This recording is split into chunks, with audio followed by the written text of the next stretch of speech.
Ethan Walker was 39 years old that winter. Winter in Denver has a kind of cold that makes every sound inside the house seem louder than usual. The low hum of the heater vibrating in the walls, the clink of a glass on the granite countertop in the kitchen, the sound of a child's footsteps running on the second floor, then stopping midway, as if the child just remembered there was a death in the family.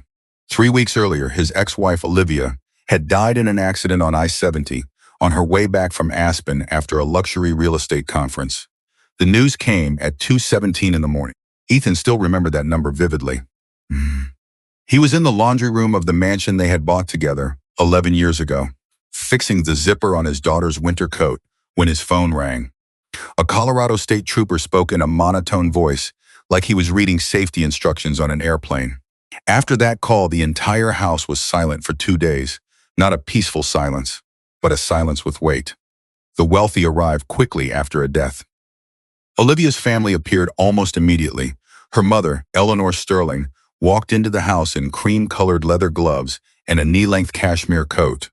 She hugged her granddaughter for exactly 3 seconds before asking where the lawyer was. Olivia's brother, Graham Sterling, flew in from New York first class the very next morning. He ran the Sterling Crest Capital Investment Fund and always spoke as if every conversation was a shareholder meeting. They didn't scream. None of them needed to scream. Truly wealthy people rarely have to raise their voices. The funeral was held at St. Bartholomew's Church in South Denver. White marble, lilies imported from Holland. A violin ensemble played background music so softly that Ethan could only hear it when he stood very close to the main entrance. A little over 400 people came. Hotel CEOs, investors, local politicians, the kind of people who had partied with Olivia at luxury ski resorts where Ethan had always felt he didn't belong. Ethan wore an old black suit from his time as an operations engineer for the Crown Meridian Hotels chain. The sleeves were a little too short. The collar was slightly frayed on the inside. No one said anything about it, but he saw it in their eyes. The wealthy size each other up very quickly. A single glance is enough to appraise a person. His daughter, Lily, sat between Ethan and her grandmother for the entire service. She wore a navy blue wool dress Olivia had bought last Christmas. Lily didn't cry much, only occasionally squeezing her father's hand so tightly that his knuckles turned white.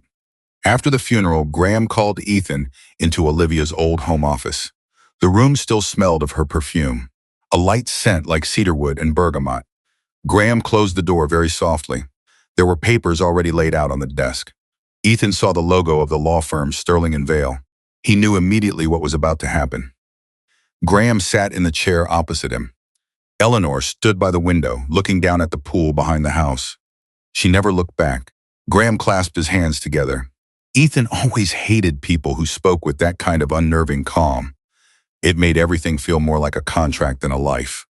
Olivia left behind a number of unresolved financial matters. Ethan said nothing. This house was in Olivia's name before the marriage. Lily's education fund has also been managed by the Sterling family from the start. The lawyers think it's best to reorganize everything before any legal complications arise. Reorganize. The rich always have such a polite way of saying they're taking what belongs to someone else. Graham continued. The Bentley will be transferred to the family trust. The maintenance and taxes are too high. We will also be closing the joint accounts to avoid any future disputes. Ethan gazed out the window. Snow was falling softly in the backyard. Lily used to love playing out there every winter. He remembered one time she fell face first into the snow and burst out laughing so hard that even Olivia started to laugh. That sound now felt like something that had happened to someone else, Ethan. This time, it was Eleanor who spoke. She finally turned around. Her voice was softer than Graham's, but colder. The child needs stability, a good environment, a good school, the right kind of care. The Sterling family can give Lily all of that. Are you saying I can't? No one is saying that. But the silence in the room was worse than an outright agreement. Graham pushed a folder of papers toward him. There is another option. Ethan looked down. An abandoned hotel in Aspen Hollow. The name on the paper read, the Marlowe Crest Hotel, an asset in a private trust left by Ethan's father before he passed away. Graham gave a slight shrug. We looked into it. The hotel is practically worthless. Years of unpaid property taxes. The electrical system is almost completely shot. No one wants to invest in that area anymore. Ethan stared at the name for a long time. Marlow Crest. He remembered that place. His father, Samuel Walker, had worked as the night operations manager there for almost 30 years. Every summer when Ethan was a boy, his father would disappear in that hotel for weeks at a time. Samuel was a man of few words. He never explained what he really did inside the hotel. He only ever gave Ethan one strange warning. If you ever go back to Marlow Crest, don't go into the basement alone. Ethan was only 12 at the time. He thought his father was just trying to scare a kid. Eleanor pulled out a chair and sat down for the first time since the conversation began. We think that place is more suitable for you. The way she said it was like she was offering a cheap motel room to a homeless person. Ethan stared at the paperwork for a few more seconds. Then he nodded. Fine. Graham was a little surprised. That's it? Ethan stood up. He didn't have the strength for a war anymore. Not after the hospital. Not after the funeral. Not after having to explain to his 9-year-old daughter that Mommy was never going to open her bedroom door again. He went upstairs. Lily's room was still lit by a moon-shaped nightlight, casting a soft yellow glow on the walls. She was curled up asleep under the covers. Ethan sat on the edge of the bed for a long time. Then he started to pack. There wasn't much. A few sets of clothes, an old teddy bear, 2 comic books, Lily's inhaler, the photo of the 3 of them at Lake Tahoe last summer, and his father's old pocket watch lying in the bottom drawer of the desk. The brass watch was scratched in several places. The back was engraved with 4 numbers. 1938. Samuel had given it to Ethan just before he died in Veterans Memorial Hospital 3 years ago. He had gripped his hand so tightly then, stronger than a dying man should have been. Keep it. Those were the last words Samuel ever said. Outside the door, Ethan could hear Graham speaking quietly with the lawyer downstairs, and Eleanor asking they maid when they could have someone come to appraise the furniture. Everything was happening so fast, as if they had been preparing for this. Ethan zipped up the last duffel bag. He looked around the room one last time. 11 years of marriage, a house worth nearly $4 million, a garage full of supercars, rooftop parties, luxury ski resorts, perfect family photos on Instagram. And in the end, all he had left were 2 suitcases and a dead hotel on a mountain. Lily woke up as Ethan was putting her coat on.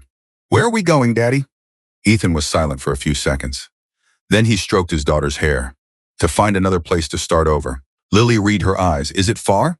It might be pretty far. She nodded as if it were completely normal. Sometimes children accept pain more easily than adults. Before leaving, Ethan turned to look at the house one last time. The chandelier was still lit in the main hall. The clinking of wine glasses echoed from somewhere inside.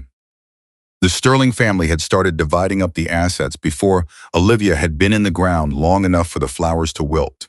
The snow was still falling. Ethan opened the door of the old SUV he'd rented from the airport. Lily, hugging her teddy bear, went back to sleep in the back seat. He placed the pocket watch on the dashboard. The hands were still moving, very slowly, but they were still moving. As the car left the gated community south of Denver, Ethan had no idea that the one thing they'd left him was the very thing his father had spent 30 years of his life protecting. An abandoned hotel in the mountains and a vault that had never been opened. Ethan drove for nearly 7 hours. From Denver up to northwest Colorado, the road gradually narrowed between snow-covered mountain ranges and endless dark pine forests. The higher they climbed, the weaker the cell signal became. Billboards for luxury ski resorts slowly disappeared, replaced by old, weathered gas stations and diners with only half their lights on after the tourist season. Lily slept for most of the way. She was curled up under a gray blanket Ethan had gotten from the trunk, her teddy bear pressed tightly to her chest. Occasionally, the SUV would shake violently, hitting a pothole, but Lily would just frown slightly and keep sleeping. Ethan didn't turn on the music. He let the sound of the tires crunching on the cold road fill the cabin. Around 5 o'clock in the afternoon, an old wooden sign appeared on the side of the road. Welcome to Aspen Hollow Population. 2104. A corner of the sign had rotted away from the snow. Aspen Hollow was nestled between 2 low mountain ranges, much smaller than Ethan remembered. The town looked like a place that time had forgotten to move forward. A grocery store, a repair shop, a bar with a flickering neon sign, a white wooden church at the end of the main street, and a lot of glass windows with 4 Lee signs taped to the inside. The sun began to set behind the mountains as Ethan drove through the center of town. A few people watched the SUV pass by, not with curiosity, just the slow, patient observation of a small town when a stranger appears. Lily woke up as the car began to climb the mountain road east of town. "Are we there yet, Daddy?" "Almost." The little girl rubbed her eyes and looked out the window. Outside, there was only a forest of dark pines and snow flanking the road. After about 10 more minutes, Ethan saw it, the Marlow Crest Hotel. The hotel sat on the mountainside like the carcass of a great ship, forgotten in the dead of winter. Even in the twilight gloom, Ethan could still make out the ghosts of its old luxury. The arched entryway, once meant for limousines, the giant revolving glass doors, now still and coated in dust. The granite pillars, faintly cracked at their base. The hotel's brass nameplate was tarnished, but still legible. The Marlow Crest was once a place for the very, very rich. Ethan remembered that. His father used to tell him that back in the 1980s, politicians, Hollywood actors, and Texas oil tycoons would fly in on their private helicopters to spend the winter here. At one point, you had to wait almost a year just to book the presidential suite. Now, it looked less like a real hotel and more like something from a dying man's memory. Ethan stopped the car in front of the main lobby. No lights, no sound, only the mountain wind whipping through the tattered flags that lined the hotel's entrance.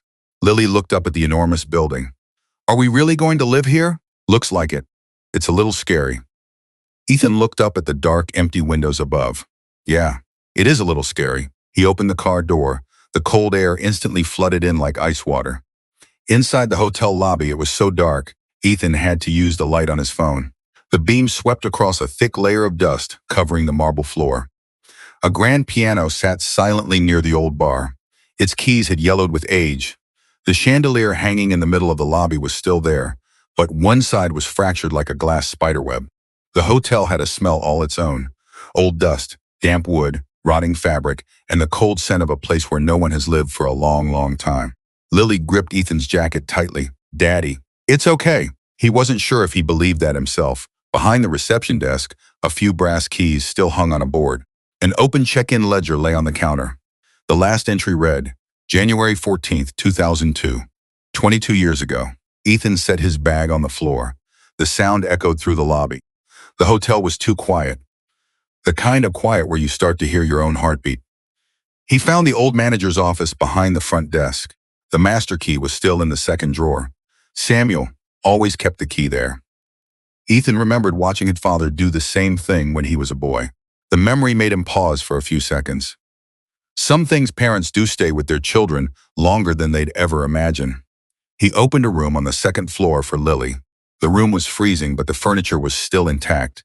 A king-size bed, a deep red carpet, brass bedside lamps, and heavy dust-covered velvet curtains.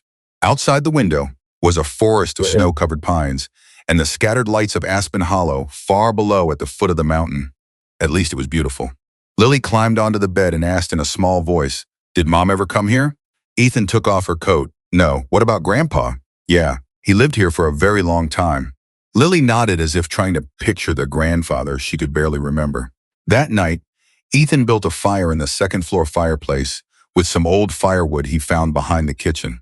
The crackling of the logs made the hotel feel a little less menacing. He and Lily ate sandwiches they'd bought from a gas station down in town, sitting on the floor. No dining table, no electricity, no hot water, just the firelight and the darkness. Around midnight, Ethan heard an engine in the parking lot. An old navy blue Ford F-150 pulled up in front of the lobby. An old man got out. He was wearing a faded canvas jacket and a gray beanie pulled down low, almost to his eyes. Ethan got to his feet immediately. The man held up his hands. "Easy now. I'm not here to rob you. There's nothing left in this place to take anyway." The old man stepped into the lobby, his snow-caked boots leaving wet prints on the stone floor. He looked at Ethan for a few seconds. Then his gaze settled on the pocket watch in his hand. "Was Samuel Walker your father?" Ethan was a little surprised. "Yes, he was." The old man nodded slowly. "I knew it. Not many people still have that watch. My name is Wade Turner. I used to fix the generators for this goddamn hotel for nearly 20 years. Ethan vaguely remembered the name. Samuel had mentioned him. Wade was the kind of man who only spoke when he absolutely had to. He walked slowly around the lobby, his hand brushing the layer of dust on the reception desk. "Never thought I'd see the fireplace lit in here again." Lily watched Wade from the edge of the staircase. He looks like a version of Santa Claus who can fix engines. Wade let out a raspy laugh. Is that a compliment or an insult, kid? Lily shrugged. I haven't decided yet. The small laugh echoed in the empty hotel lobby, making it sound, for the first time, like a place where people lived. Wade looked around. The main power's been dead for years. But if we're lucky, the backup system might still have some life in it. He bent down and opened an electrical panel behind the counter. Dust fell to the floor in clumps. Samuel used to fix almost everything in here himself. He knew this hotel better than the architect who designed it. Ethan was silent. He had never really understood his father. Samuel had always seemed like a man holding a secret too heavy for casual conversation. Wade switched on a flashlight and gestured. Come down to the boiler room with me. The boiler room was in the basement behind the old laundry. The air in there was cold and thick with the smell of machine oil. Pipes ran along the ceiling like giant metal veins. Wade leaned over to inspect the main control panel. It's all dead. He tapped lightly on the rusted metal. Not surprising. 20 years with no maintenance. Ethan leaned against the wall, looking around. A thick layer of dust covered everything. But then he noticed a sound. Very faint, almost inaudible. A steady humming sound somewhere behind the far wall of the room. Ethan frowned. Do you hear that? Wade was silent for a few seconds. Then he walked slowly toward the back of the mechanical room. There, an old auxiliary electrical panel was almost hidden behind a system of pipes. A small green indicator light was still on. Both Ethan and Wade stood motionless. The air in the room suddenly felt different. Wade reached out and touched the metal surface. Warm. Ethan looked at him. You mean? Wade turned his head very slowly. Someone or something is still supplying power to a part of this hotel. After 22 years. 3 days after Ethan arrived at Aspen Hollow, the snow began to melt into a gray slush along the mountain road leading to the hotel. The Marlowe Crest looked a little less like a corpse now that there was power in some of the downstairs areas. Wade had managed to fix the emergency lighting system in the main lobby. A few old, yellow bulbs flickered on at dusk, reflecting off the dust-covered marble floor and making the place feel like it was trying to remember what it once was. Lily had started calling their second-floor room our room. Ethan didn't correct her. In the mornings, he cleaned the lobby and checked the water system. In the afternoons, he fixed windows, patched pipes, or cleared snow from the front steps of the hotel. At night, he sat in his father's old manager's office with an old laptop that could barely catch a Wi-Fi signal, trying to make sense of the piles of property tax documents and trust files. Everything about the hotel was more complicated than he'd thought. Tax debt, expired building permits, a fire safety inspection nearly a decade overdue, property insurance long since canceled. Each piece of paper felt like another reason why this place should be demolished. On Thursday morning, while Ethan was replacing a section of pipe behind the kitchen, he heard the sound of a car coming up the driveway. Not a local pickup truck. The engine was too quiet, too expensive. He wiped his hands on his shirt and walked out to the front lobby. A black Range Rover Autobiography was parked in front of the main entrance. Even in a small town like Aspen Hollow, that kind of car looked like a Rolex in a thrift store. The woman who stepped out wore a long camel cashmere coat, black Italian leather boots, and sunglasses, despite the overcast sky. She was in her early 30s. Her hair was pulled back neatly. No wasted movements. She looked at the hotel for a few seconds before stepping inside, more like someone appraising an item than looking at a place where people live. Victoria Langford. She took off her leather gloves. Head of Strategic Development for the Northbridge Lux Group. Ethan didn't immediately shake her hand. He'd met people like her before, at the luxury resorts in Denver. The kind who always speak softly because they're used to other people having to be quiet to hear them. Victoria glanced around the dust-covered lobby. Hard to believe this place was once one of the most famous five-star ski hotels in Colorado. It's still beautiful enough, Ethan replied. Victoria offered a slight smile. Not a happy one, just polite. I think you understand why I'm here. Northbridge Lux Group. Ethan had heard the name, a corporation that specialized in buying up high-end resort properties around Colorado and Utah, private ski resorts, luxury mountain villas, helicopter access properties. The kind for people who pay $15,000 a night to watch the snow from a private jacuzzi. Victoria walked slowly across the lobby. Her shoes made almost no sound. We've been monitoring this property for a few years now. monitoring. The way she used the word bothered Ethan more than a threat would have. Victoria stopped in front of the large glass door overlooking the eastern mountain slope. The view from here is extremely valuable.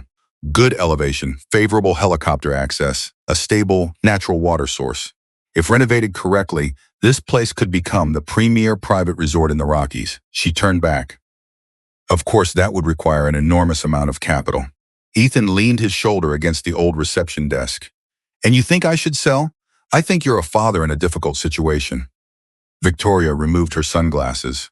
For the first time, Ethan saw her eyes clearly. Intelligent. Cold, perfectly clear. She looked at him the way a doctor looks at an MRI scan. No emotion, the assessment. A single father, no stable income. A dilapidated hotel needing millions to restore, tax debts, safety hazards. And the winter here hasn't even truly begun. Victoria opened the leather briefcase she'd placed on the counter. Inside was a contract. Northbridge was prepared to buy the entire property for $1.2 million, a figure large enough for an ordinary person, but far too small for nearly 40 acres of mountain real estate, especially coming from a corporation whose representative drove a Range Rover worth more than most houses in Aspen Hollow. Victoria slid the contract toward Ethan. This is a generous offer. Ethan looked at the contract but didn't touch it. Then he looked up. No. Victoria was silent for a few seconds. She didn't seem used to hearing that word. Are you sure? No. Ethan glanced around the hotel lobby, but I'm still saying no. The slightest corner of Victoria's mouth tightened. She closed her briefcase. I imagine you'll change your mind. Before leaving, she paused at the main door. Oh, that's right. The town's safety inspection team is coming by next week. Some of the hotel's permits expired a very long time ago. I hope you can handle it. The door shut. The Range Rover disappeared down the mist-covered mountain road. Wade came by that night. After Ethan told him what happened, he sat for a long time, without saying a word. Wood crackled in the fireplace. Outside the glass doors, the snow had started to fall again. Northbridge has been trying to buy this place for years, Wade finally said. Why? Nobody knows for sure. Some say they want a private resort. Others say they want the water rights from under the mountain. There are also rumors about mineral deposits. He shrugged. The wealthy rarely tell you the real reason they want something. 3 days later, Ethan received a letter from the county, a notice of a building safety inspection. Then another letter from the tax office. Then an electrical systems audit.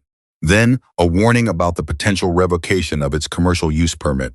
It all started coming at once, too fast to be a coincidence. At the town diner, Ethan started to feel people's eyes on him. A few people stopped talking when he walked in. A mother pulled her son closer when Lily walked by. Someone had started a rumor. The single father from Denver, who brought his daughter to live in that dangerous hotel. No one said it to his face. But small towns run on whispers. One Saturday afternoon, Ethan saw a drone flying above the hotel. It hovered over the East Wing's roof for a few minutes, then disappeared. That night, a local news article appeared online. Concern grows over Shield living inside abandoned mountain. Property. It didn't mention Northbridge by name, but the article quoted anonymous development sources saying the hotel was unsafe for a child. Lily didn't see it.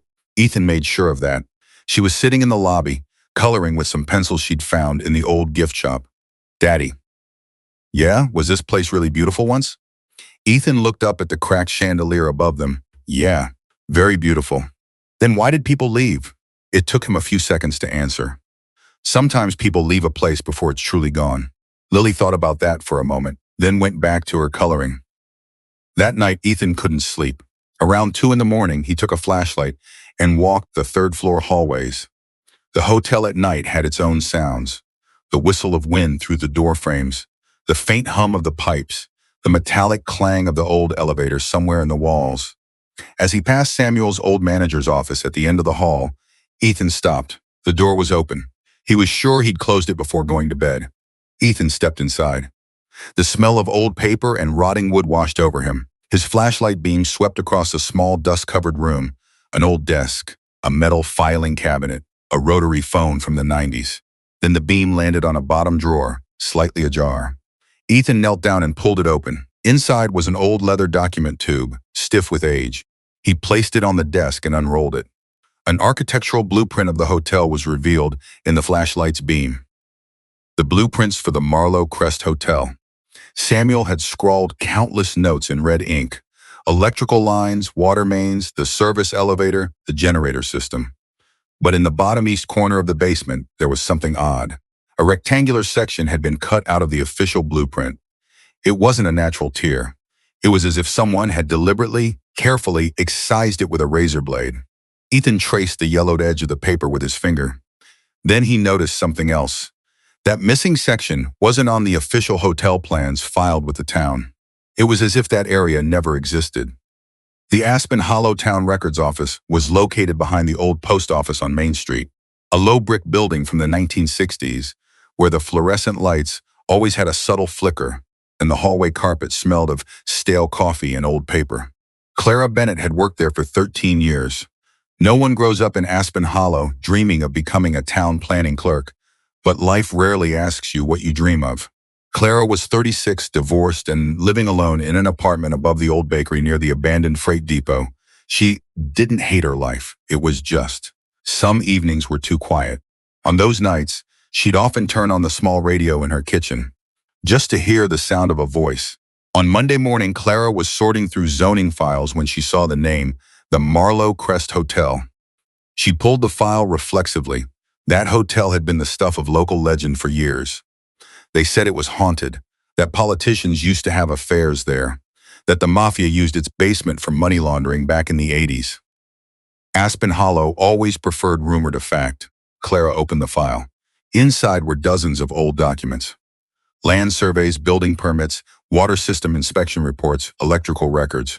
Then she saw it, the thing that made her pause. A zoning change request filed almost 2 years ago. Applicant, Northbridge Lux Group. Clara frowned. According to regulations, changing the zoning from commercial to luxury resort development required an environmental impact survey, proof of owner notification, and a local council hearing. But this file was missing nearly all of them. But what was stranger, the application was stamped. ENA review only, unofficial, as if someone was laying the groundwork. Clara sat motionless for a few moments. Out in the hall, an old photocopier whirred and clicked. Another clerk laughed in the next room. Everything was perfectly normal, but the file in her hands wasn't. Clara pulled up the old hotel blueprints, and then she saw the second thing. An entire section of the east basement didn't exist on the town's official schematic, but the numbering for the utility rooms jumped, B12, B13. Then it skipped straight to B18, as if someone had wiped an entire wing off the map. Clara leaned back in her chair. She'd seen this kind of alteration before, not often, but enough to know that when people with money want something to disappear from the records, they rarely erase it completely. They just make it harder to find. Just before noon, Clara saw Victoria Langford walk into the town records office. The air on the entire floor seemed to shift the moment she entered. Victoria had the kind of presence that made people sit up a little straighter. A charcoal gray trench coat, Italian leather boots, the faint expensive scent of her perfume. She walked past Clara's desk, then paused. "Miss Bennett." Clara looked up. "Miss Langford." Victoria offered a smile that was just polite enough. "Northbridge would like an update on the Marlow Crest file." Clara kept her voice neutral. "The file is still under review." Victoria glanced at the papers on Clara's desk. Her eyes paused on the zoning documents, just for a second, but Clara saw it. It was the look of someone checking to make sure a door they'd already locked was still bolted shut. Victoria placed a new folder on the desk. An additional building safety report. "There are some concerns regarding the child living there." She said that last part softly, as if it were merely a matter of concern, not a threat. Clara didn't answer right away. Victoria tilted her head slightly. "I trust you understand that Northbridge is trying to help this town grow. Aspen Hollow needs investment, jobs, high-end tourism, not a decaying hotel filled with legal risks." Then she smiled again, the kind of smile that made you feel like you'd just signed something without ever touching a pen.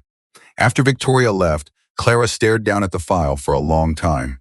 That afternoon, she drove past Marlow Crest on her way home. The hotel emerged from the mountain of mist and melting snow like a memory too large to be completely torn down. Clara saw Ethan in front of the lobby. He was on an old ladder that swayed in the wind, changing a light bulb by the door. Lily sat on the steps, coloring in a book resting on her knees. The scene didn't match the rumors going around town. He didn't look like a father who had lost control. He just looked like someone trying to keep the lights on in a place that wasn't quite dead yet. Clara didn't stop the car. But that night, in her small apartment, she opened her personal laptop and started digging through old archived records. 3 hours later, she found something that sent a chill down her spine. Northbridge had started approaching the town council nearly 3 years ago. That was before Olivia had died, before Ethan had even come back to Aspen Hollow, which meant one thing. They had wanted Marlowe Crest for a long time, a very long time, and they probably knew something about the hotel that Ethan didn't. Clara sat for a long time in the pale yellow light of her kitchen. Somewhere in the background, a small radio was still playing old jazz. Outside the window, a light snow began to fall. She thought about her job, health insurance, rent, the student loan she still hadn't paid off. Aspen Hollow didn't have many good jobs, and Northbridge had its influence everywhere. Clara knew what happened to people who went against corporations like that. They don't have to destroy you. They just make your life a little harder every single day. The next morning, she went to work earlier than usual. No one was at the office except for the soft hum of the heater in the walls. Clara opened the old records archive in the basement. She found the original building permit for Marlowe Crest from 1978. The technical blueprints were still intact. There was an auxiliary section in the east wing of the basement, labeled Service Access Level, but on all the current records, that area didn't exist. Clara stood motionless for a long time, staring at the paper. Then she folded it. Around noon, Ethan discovered a small envelope in the old mailbox in front of the hotel. No stamp, no return address. Inside was just a copy of the old building permit and a single line, handwritten in dark blue ink. Check the service elevator. Ethan read the sentence 3 times. That night, after Lily had fallen asleep on the sofa by the fireplace, Ethan went down to the utility basement behind the kitchen. The service elevator was at the end of the hallway. Its old steel doors were covered in dust. The control system was long dead, or at least it should have been. A small green indicator light was still faintly glowing in the corner of the panel. Ethan bent down and opened the protective metal cover. Inside, there was a tiny keyhole. It wasn't for a normal key, but an old mechanical type from the 70s. He stood still for a few seconds. Then he slowly took Samuel's pocket watch out of his coat pocket. On the side of the watch was a very thin groove that Ethan had never noticed before.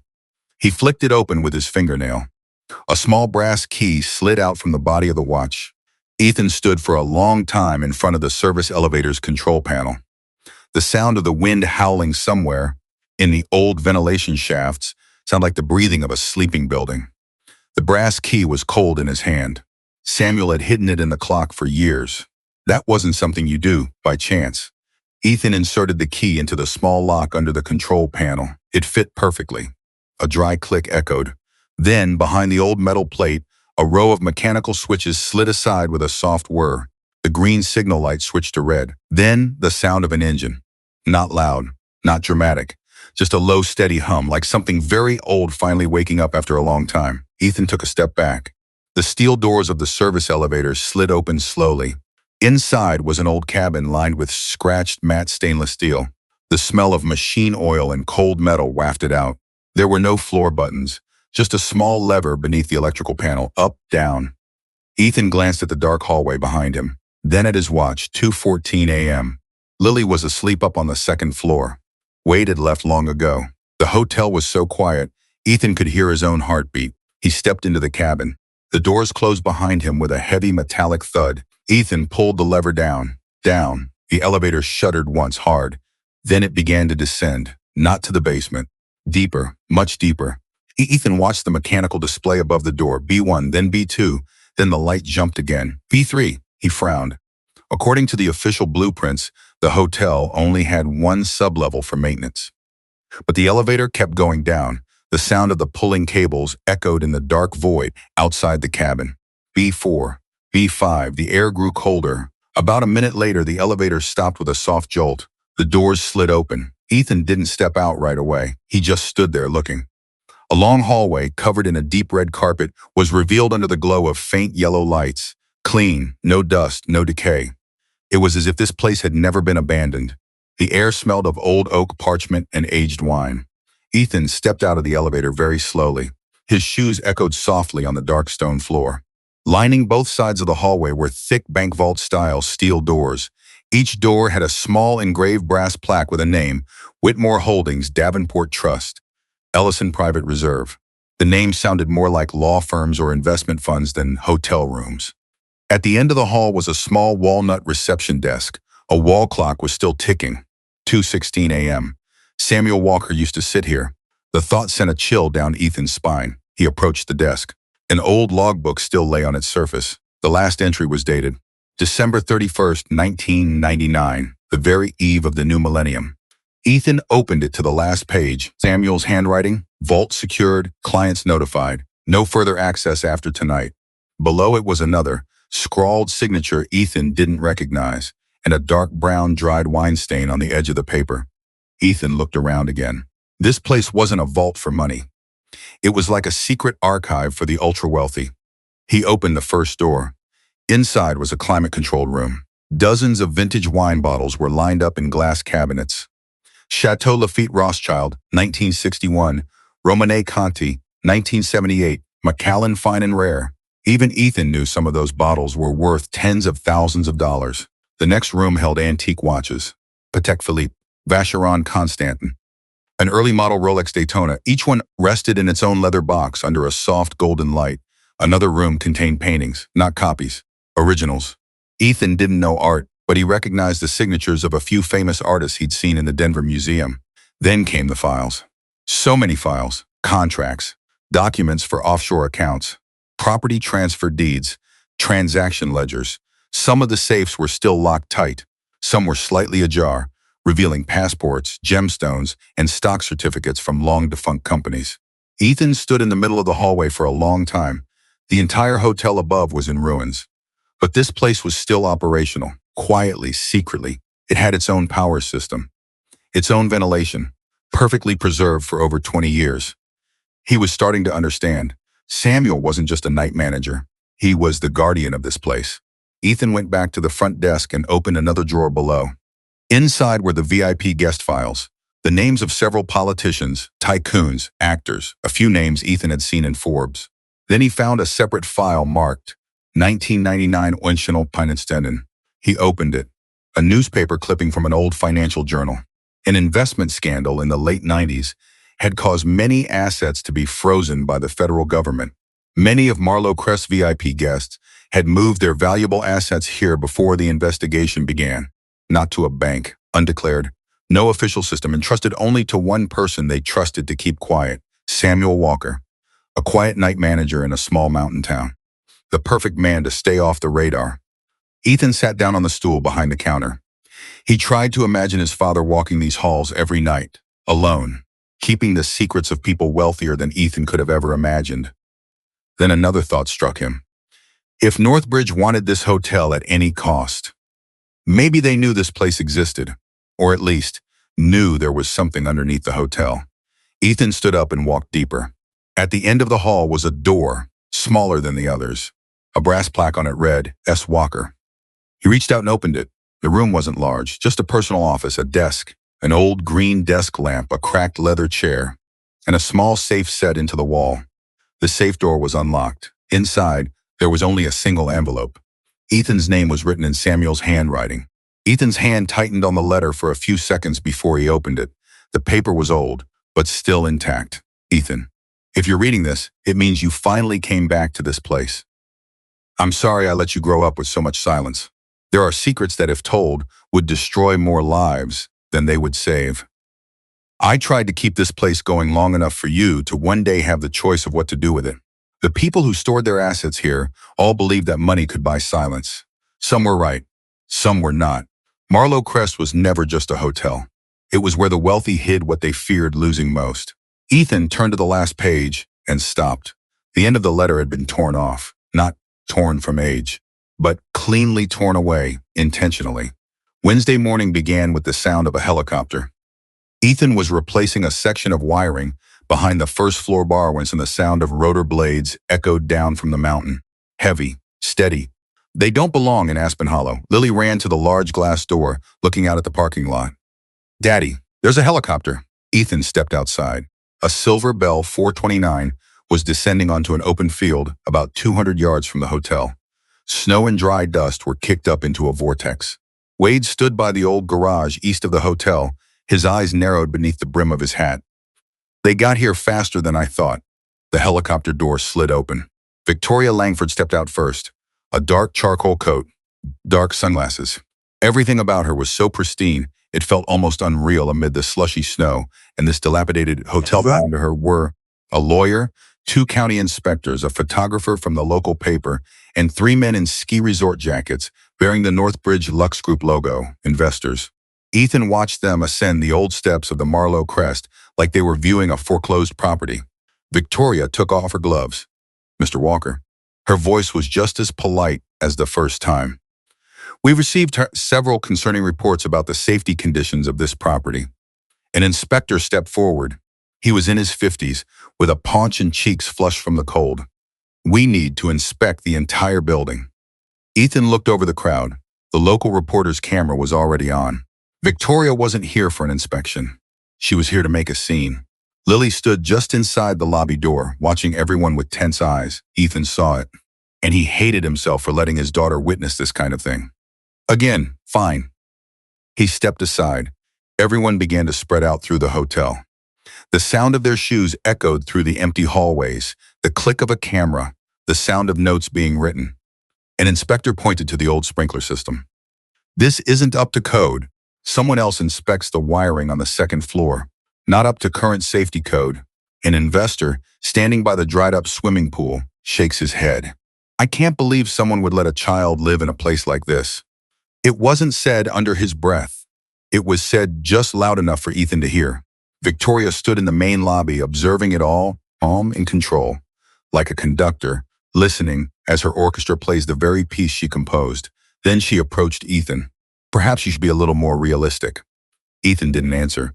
Victoria glanced around the lobby. The Marlowe crest used to be a symbol of Aspen Hollow. Now it's a liability, a lawsuit just waiting to happen, especially with a child involved. She glanced up the staircase where Lily was standing. There was no obvious malice in her eyes. That made it even worse.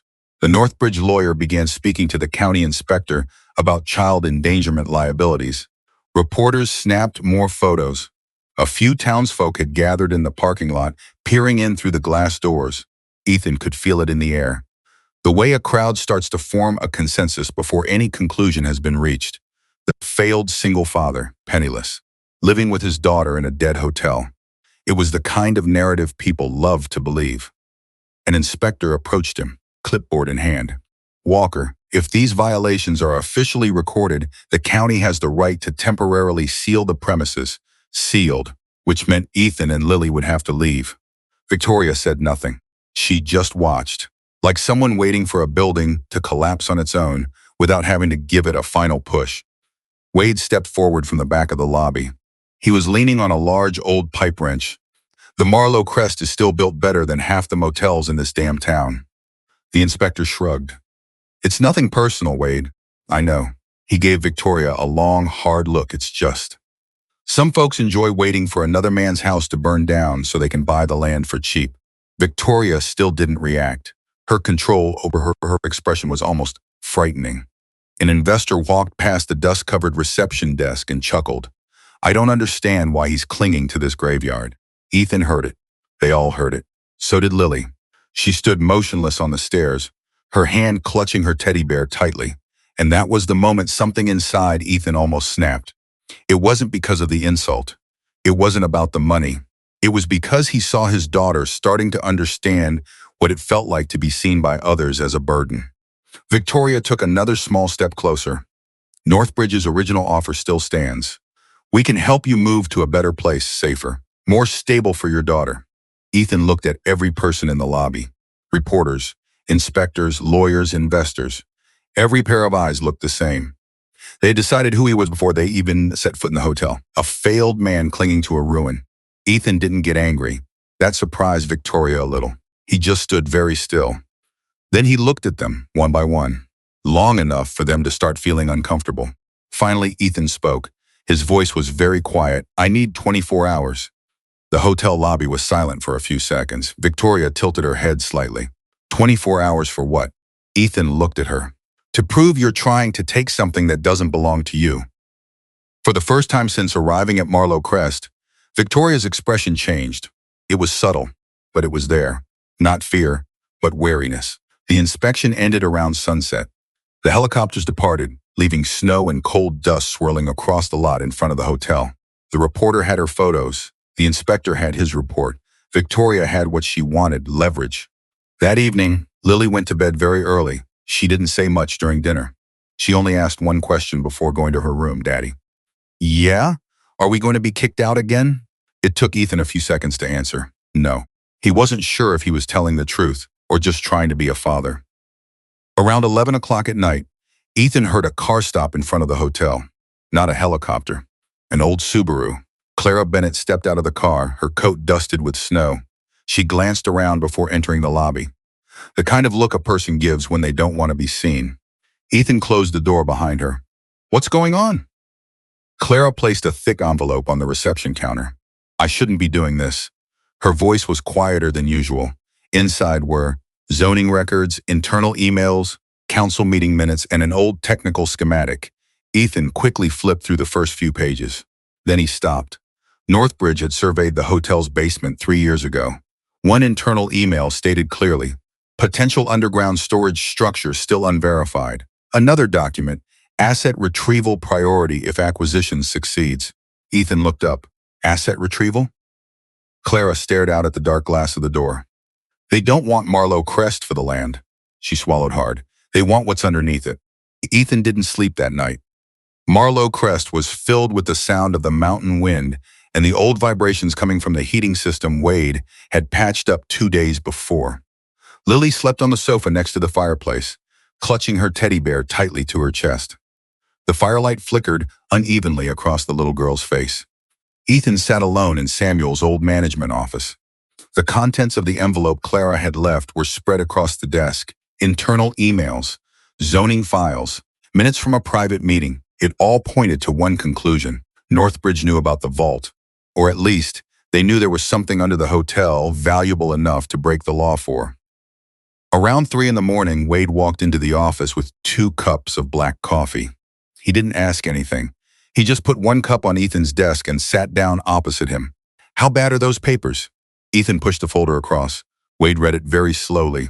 The firelight reflected on his old, wrinkled face. After a moment, he looked up.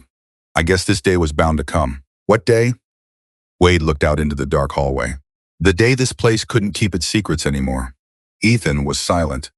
Then he asked the question he'd been thinking about ever since he went down to the vault. You knew about the vault, didn't you? Wade didn't answer right away. He took a sip of his now cold coffee. Samuel never trusted banks. He didn't trust insurance companies. And he didn't trust the government. He looked up, but the rich, they trusted him. The wind rattled against the large glass doors in the lobby. Wade continued, speaking very slowly. In 1999, after that financial scandal in New York, a lot of people needed a place to make their assets disappear from the federal radar.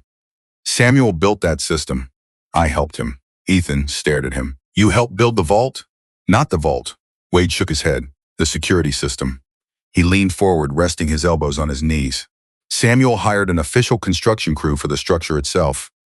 But the truly important part, the private power supply, analog cameras, mechanical locks, the elevator system, ventilation. I did it all. Suddenly, the hotel around Ethan felt completely different. It was no longer an abandoned building. It was something created to conceal. Wade looked at Ethan for a long time. Your father wasn't a criminal. He just understood one thing. The wealthy will do anything to protect their assets. And they always need someone more trustworthy than the law. The next morning, Ethan drove down to Aspen Hollow to meet the town's lawyer. His name was Howard Pierce, 62 years old, a worn-out sweater, reading glasses that were always sliding down to the tip of his nose. Howard read Samuel's trust documents for nearly an hour. The office air was thick with the smell of old paper and burnt roast coffee. Finally, he took off his glasses. Son, he pushed the stack of papers toward Ethan. This hotel belongs to you completely and legally. Ethan showed little reaction. Howard continued. This trust was established in 1987. No one has the right to force a sale. Not Northbridge, not the town council, not even the county. unless there's clear evidence of criminal activity. He tapped the papers lightly. Samuel was extremely meticulous. He prepared for this a long, long time ago. That was the first revelation. Marlowe Crest wasn't some abandoned property that could be easily taken. Samuel had locked it down with the law decades ago. That afternoon, Clara appeared at the hotel for the first time openly. No more sneaking around, no more envelopes. She walked into the lobby clutching a large box of documents to her chest. I figured if we're going to do this, we might as well go all in. Her voice was still quiet, but the hesitation from before was gone. They sat around the old bar. Ethan, Wade, Clara. Outside the glass door, melting snow trickled in small streams down the steps. Clara spread the files out. Northbridge had forged at least 3 safety reports. They paid an environmental survey company to label the hotel an unstable structure without ever doing a full inspection. They also doctored the zoning records to prepare for rezoning the entire area for private development. Ethan turned over each page. There were internal emails between Northbridge and several members of the county council. There were wire transfers for consulting fees. There was even a draft proposal that was never made public. Marlowe Exuke's Alpine Retreat. Clara tightened her hand slightly around her coffee mug. They didn't plan on buying the hotel. They planned to suffocate it first. That was the third layer of the deception. This wasn't a business deal. It was a hostile takeover planned a long, long time ago. 2 days later, Ethan brought an auction specialist from Denver down to the vault. His name was Leonard Graves, a silver-haired man in an expensive Navy suit, but whose shoes were caked with snow from having to descend into the old hotel's basement. Leonard stepped out of the elevator and stood perfectly still for almost a full minute. He looked at the wine cabinets, the watches, the paintings, the security boxes. Then he took off his glasses and cleaned them very slowly. I worked with Sotheby's for 20 years. He looked at Ethan. I have never seen anything like this outside of Geneva or Dubai. Leonard inspected each room for nearly 3 hours. When he returned to the basement's reception desk, his expression had completely changed. It was a look of awe. A single bottle of Macallan in here could buy a house in Denver. A few of the watches are museum grade, and the painting in the East Room. If it's the original, my God. He sat down in the chair very slowly. The total value of this entire vault is at least $40 million. No one spoke for several seconds.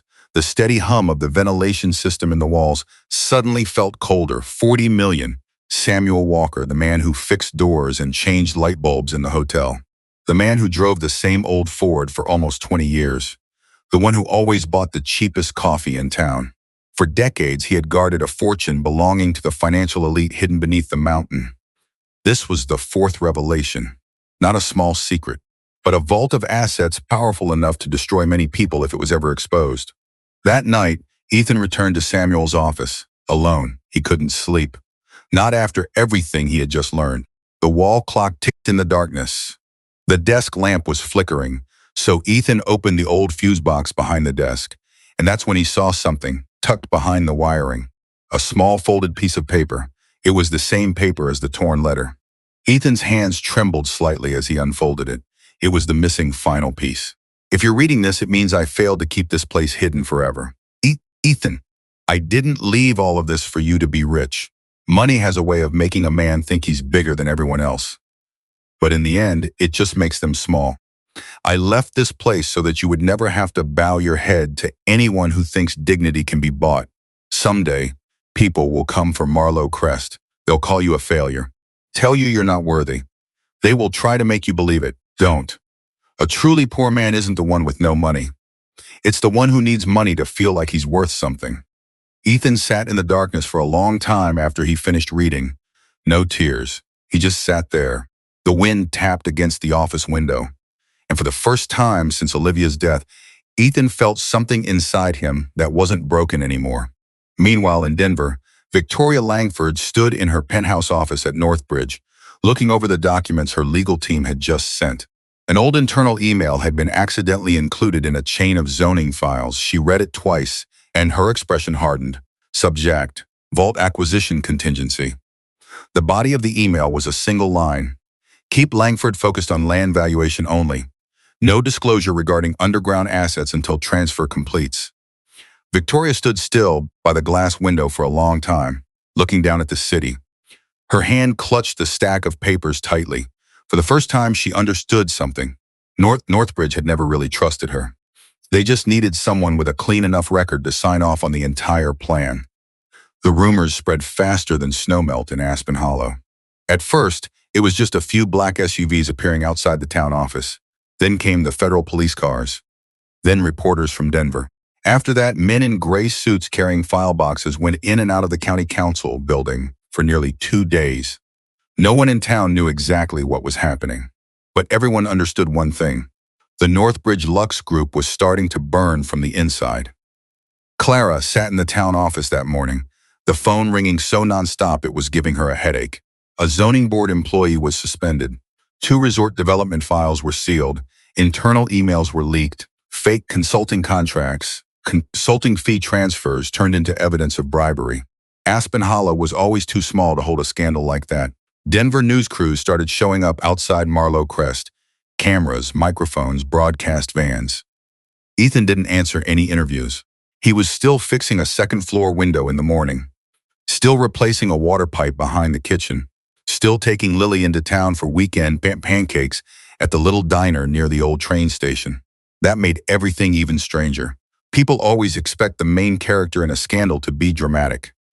But Ethan just kept on living. 3 days later, Northbridge's CEO, Charles Whitmore, was arrested at Eagle County Airport as he was preparing to board his private jet. The charges: land fraud, falsifying zoning documents, bribing the zoning board, and concealing illegal trust assets related to the Marlow Crest vault.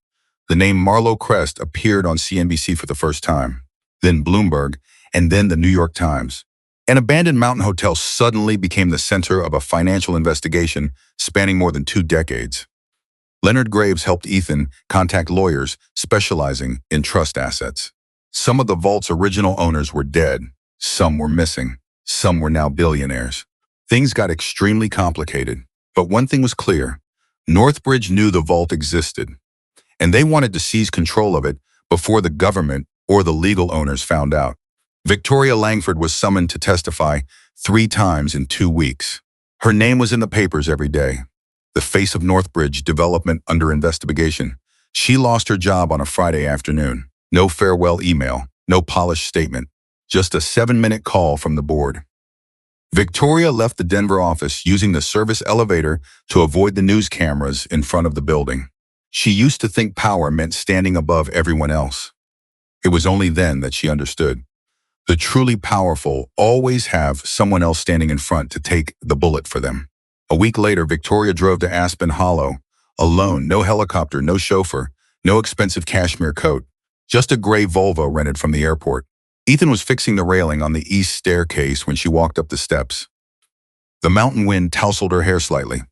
For the first time, she looked like an ordinary person. Victoria stood for a long time before she spoke.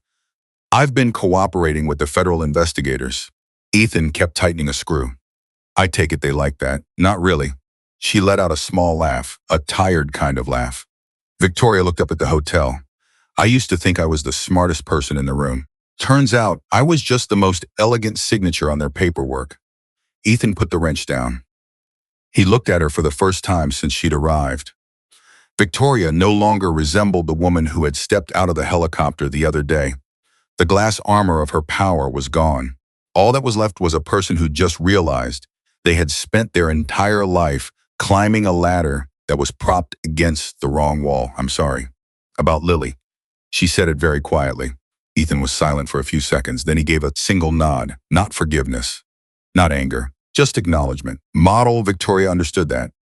Sometimes the real punishment isn't a prison cell. It's having to keep living after you see exactly who you've become. Meanwhile, in Denver, the Sterling family resurfaced. This time, it wasn't about Olivia. It was about money. Graham Sterling arrived at Aspen Hollow with 2 lawyers and a financial advisor wearing a camel coat worth nearly as much as Wade's truck. They walked into Marlow Crest like people returning to claim something they'd forgotten. Graham looked around the lobby, which was slowly being brought back to life. Unbelievable. Ethan stood behind the old reception desk. He was taking inventory of a set of brass keys he'd found in the storeroom. "What do you people want?" Graham set his briefcase down. According to inheritance law, Lily may have a right to a portion of the assets related to the trust. One of the lawyers stepped forward, especially if the assets beneath the vault are officially appraised. Ethan just gave a slight nod. He opened a drawer and took out a file. Howard Pierce had prepared for this. Samuel's trust designates the sole owner as Ethan Walker. Non-transferable, no marital claim, no secondary inheritance attachment. Graham read it quickly. His expression changed bit by bit. This can't be. Samuel thought further ahead than you imagined, Ethan replied. A long silence filled the lobby. The wind brushed softly against the large glass doors. Graham took off his glasses. Ethan, we just want to ensure Lily is protected. For the first time since Denver, Ethan felt like he was truly seeing Graham, not an investor, not a rich man, just a man who believed money was the only way to maintain control over his life. Ethan closed the file very gently. Lily will be fine. Then he looked toward the main entrance. Now I think you should all leave. No one argued, no speech, no revenge monologue. All that was left was the sound of the door closing behind the Sterling family. The exact same way they had shut Ethan out of their lives months before.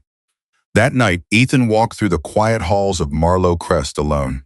Many of the lights were back on. The main lobby wasn't as cold as it used to be. Lily's laughter echoed down from the second floor, where she was watching old movies with Wade. Ethan stepped out onto the hotel's front steps. The snow had stopped falling. In the distance at the foot of the mountain, Aspen Hollow was lit up. His phone buzzed. An investor from California was offering more than $60 million for the entire hotel and property. A number large enough to change a life several times over. Ethan stared at the screen for a long time. Then he turned the phone off. Behind him, Marlowe Crest let out the familiar, low hum of the old heating system kicking in. Like an aging body finally able to breathe again. And for the first time since walking away from his mansion in Denver, Ethan knew one thing for sure. He would not sell this hotel. A year later, winter returned to Aspen Hollow. Snow blanketed the low rooftops in town, like old memories softened by the passage of time. The road leading up to Marlowe Crest was now cleared every morning. No more warning signs about a dangerous structure. No more news cameras. No more of Northbridge's black SUVs parked at the base of the mountain. The hotel still stood there, but it no longer looked like a forgotten shipwreck. A few windows were lit up again each night, their warm golden light reflected on the snow in front of the main lobby. Wade had spent nearly 2 weeks polishing the bronze Marlowe Crest hotel sign until its old metallic color finally reemerged. It wasn't perfect. There were still a few scratches. Ethan told him to leave them. Some things should keep the marks of time. Marlowe Crest did not become the luxury ski resort Northbridge had wanted. No billionaire lounge, no private helicopter pad, no seven-figure memberships. Ethan refused every offer to sell. Instead, he used a small portion of the legal assets from the vault to restore the hotel in a different way. Slowly, quietly, without fanfare. The first floor was repaired first, the main lobby, the reception desk, the old kitchen, a section of the grand wooden staircase leading to the second floor. The cracked chandelier from years ago was kept.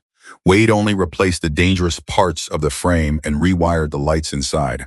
In the evening, the light it cast on the marble floor looked like an old flame, rekindled. Most of the upper floors remained closed. But the East Wing had now become a place for free vocational training for those left behind by the service industry. Chefs who lost their jobs after the pandemic. Housekeeping staff too old to be hired by the luxury resorts anymore. Single parents needing to learn a new trade. Former hotel technicians who no longer had the stamina to work in massive resorts. Ethan called it the Marlowe Hospitality Program. No flashy website, no big ad campaigns. The news spread in the oldest way possible, from one person to another. Mornings at Marlowe Crest had a different sound now. The sound of knives on cutting boards in the training kitchen. The clatter of tools in the maintenance workshop. The hum of a vacuum cleaner in the hallway. The sound of trainees setting tables in the old ballroom. And sometimes, the sound of laughter. The sounds of a hotel lost for over 20 years. Wade Turner became the official head of maintenance. He still drove his old Navy Ford and cursed the plumbing system every morning as if it were a mandatory ritual. But Ethan often caught him standing alone in the lobby late at night, just watching the chandelier, lit up once more. Samuel would have liked this. Wade said it once and never mentioned it again. Clara Bennett left the town office 3 months after the investigation. She handled community outreach and admissions for the Marlowe program. A small office was set up near the old concierge desk. She was often there, reading glasses perched on her head, surrounded by towering stacks of paperwork. Sometimes, Clara would still look at Ethan as if she couldn't quite believe this place was truly alive again. One afternoon in late December, as the snow began to fall again, Ethan received an envelope with no return address. Inside was just a short letter, unsigned. But he knew it was from Victoria. I used to think a place's value was measured by who could afford to walk through its doors. I was wrong. Some places become precious because they finally give people the feeling of being human again. I'm not writing this to ask for a job, nor for forgiveness. I just thought you should know. What you've built there is worth more than any resort Northbridge ever tried to create. Victoria, no phone number, no address. Ethan folded the letter and placed it in the desk drawer. No reply. Some things didn't need any more words. Lily was 10 now. She grew up amidst the old hotel's corridors and the morning smell of fresh bread from the training kitchen. She knew how to change a light bulb before she knew what makeup was. She knew the difference between the sound of a freezing pipe and a jammed elevator. She knew every employee at the Marlowe by name, and for the first time in a very long time, Ethan no longer saw that look of fear in his daughter's eyes whenever someone knocked on the door. One winter evening, after everyone had gone home, Ethan stood alone behind the reception desk. Through the glass doors, snow fell slowly onto the stone steps. The chandelier cast a soft reflection on the polished floor. Behind the counter was a small glass cabinet that had been installed last week. Inside was Samuel Walker's old pocket watch, still ticking, very slowly, but still ticking. Beneath the watch was a small brass plaque. Some men leave money, some leave shelter. The best ones leave a door open. Ethan stared at it for a long time. He remembered the mansion in Denver, the supercars, the rooftop parties, the people who used to look at him as if he wasn't worthy of being in the same room. Then he looked out at the hotel lobby before him. A middle-aged waitress was learning how to set a fine dining table. A former resort maintenance worker was teaching two young men how to fix the heating system. Wade was dozing in a chair near the fireplace, his beanie pulled down almost over his eyes. And somewhere on the second floor, Lily was laughing at an old movie she was watching way too late. Marlowe Crest never went back to being a place for tycoons. It became a place people came to when life had closed too many doors in their faces. And for the first time, Ethan understood what Samuel had truly left behind. Not the vault, not the wine, not the antique watch, not the millions of dollars. It was the chance for a person to not have to get on their knees just to exist with dignity. Outside Aspen Hollow was submerged in snow and the small golden lights of a mountain town. Inside Marlowe Crest, the old heating system still hummed softly in the walls, like an old but steady heartbeat. A hotel once built to hide the secrets of the rich. Ultimately, it became a place that preserved the dignity of those who had little left besides it. And perhaps that was the most valuable thing in the entire building. Thank you for staying with this story until these final moments. If this story resonated with you, perhaps it's because deep down, we all want to believe in one thing. A person's worth isn't defined by the money they have, by the house they live in, and not even by how society sees them. It's found in how they treat others when they have nothing left to prove. Ethan lost the mansion.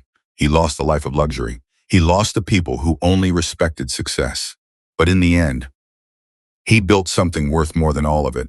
A place where people forgotten by the world could still walk in without feeling ashamed. A place where dignity didn't need money to exist. Perhaps. That was the true legacy of Marlowe Crest. Some people leave behind money. Some people leave behind power. But the rarest people are the ones who leave a door open for others. Thank you for watching to the end. If this story left you with even a small feeling, don't forget to like, subscribe, and share this video with someone who still believes that kindness truly matters.